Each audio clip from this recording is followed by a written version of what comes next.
کوئٹہ میں گرین بس منصوبہ تاحال سرد خانے کی نظر ہوتا دکھائی دے رہا ہے۔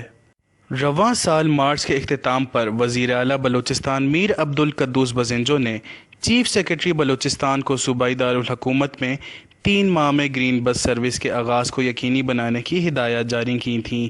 اور سرکاری عہدیداروں کی جانب سے یہ دعویٰ کیا گیا تھا کہ رواں سال مئی تک سریاب روڈ کی تعمیر کا کام مکمل کر لیا جائے گا، جس کے بعد بلیلی تا Sariab road green bus service کا افتتاح کیا جانا تھا۔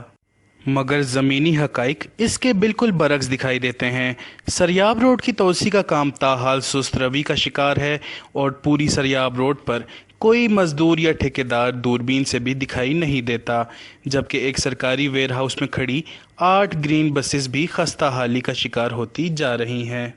اطلاعات کے مطابق سرکاری ویئر ہاؤس میں کھڑی 8 جدید الیکٹرک بسوں میں سے اکثر کی بیٹریاں ڈیڈ یا ایکسپائر ہو چکی ہیں اور ایک بیٹری کی قیمت لگ بھگ 3.5 لاکھ کے قریب بتائی جاتی ہے۔ اس کے ساتھ ساتھ تمام بسوں کے ٹائروں کی لائف بھی ختم ہو چکی ہے، جس کے باعث یہ اب روڈ پر سفر کرنے کے قابل نہیں رہے اور ایک جوڑی ٹائر کی قیمت 1.5 لاکھ کے قریب بتائی جا رہی ہے۔